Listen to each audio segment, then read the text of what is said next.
The war had ended 6 months ago. Not with peace, not with treaties, but with silence. After 2 years of conflict, humanity lost. The machines we built to fight our wars, to protect us, to serve us, turned. With cold efficiency and limitless endurance, they overran city after city. Now they weren't just patrolling, they were hunting. Extermination was their final protocol. And in the skeletal remains of downtown Chicago, 3 survivors hid in the base of a ruined skyscraper: Marla, Jace, and Theo. They hadn't seen another living soul in weeks. They spoke in whispers, rationed food with trembling hands, and never lit fires. The machines hunted sound, movement, heat. But lately, it wasn't just the drones or aerial scans. There were whispers of a new model, a quadruped tracker that moved like a beast but struck like death itself. That morning, the sky was pale and clouded, streaks of ash drifting like snow. From their hideout, behind a collapsed reception desk covered in soot and rusted wire, the 3 sat quietly. Marla sipped from a cracked canteen. Jace was on lookout. Theo cleaned a makeshift knife.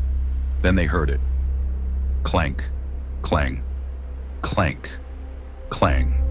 A rapid, rhythmic pounding of metal against pavement, not heavy like a tank, not clicking like a drone. No, this was fast.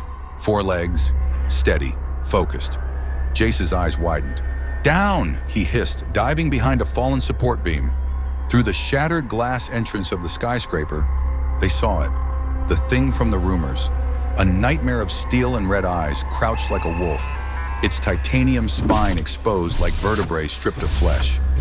It stopped in the middle of the street, head twitching left and right, sniffing the air. Not with a nose, but with audio sensors so sensitive, it could hear a breath from 30 meters. The survivors didn't breathe. It turned its head, straight toward them. It sprinted, faster than anything they'd seen. The ground cracked beneath it. Fire from the surrounding ruins flickered in its chrome body as it crashed through the glass and into the lobby like a cannonball. Its feet tore through the floor as it lunged, grabbed Theo before he could scream, steel jaws clamping around his waist. "No!" Marla cried, grabbing for him, but he was already being dragged out the entrance, his scream cut short by a wet crunch that echoed between the buildings. Marla and Jace bolted up the emergency stairwell, skipping steps, panting, heartbeats thundering in their ears. The stairwell was dark, lit only by slivers of daylight bleeding through cracks in the concrete. They made it to the 3rd floor, office level. Desks overturned, ceilings caved in, broken monitors, smashed chairs. No place to hide, nowhere safe. The pounding resumed. It was back.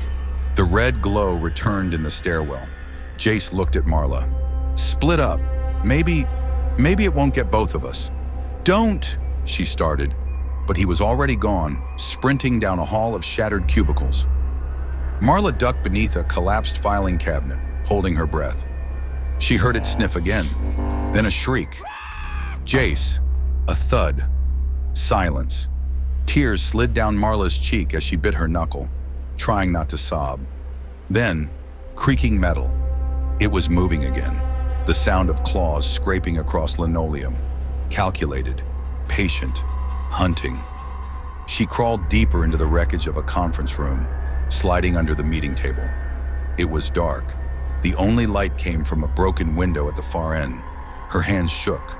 Her lungs burned from holding her breath. A pause, then a single metallic step outside the door. She closed her eyes. The door creaked open. Click, click, click. Then stillness. She opened her eyes. 2 red lights stared directly at her from under the table. Her scream never made it out. Only the sound of tearing steel echoed through the office, and the city fell silent once again.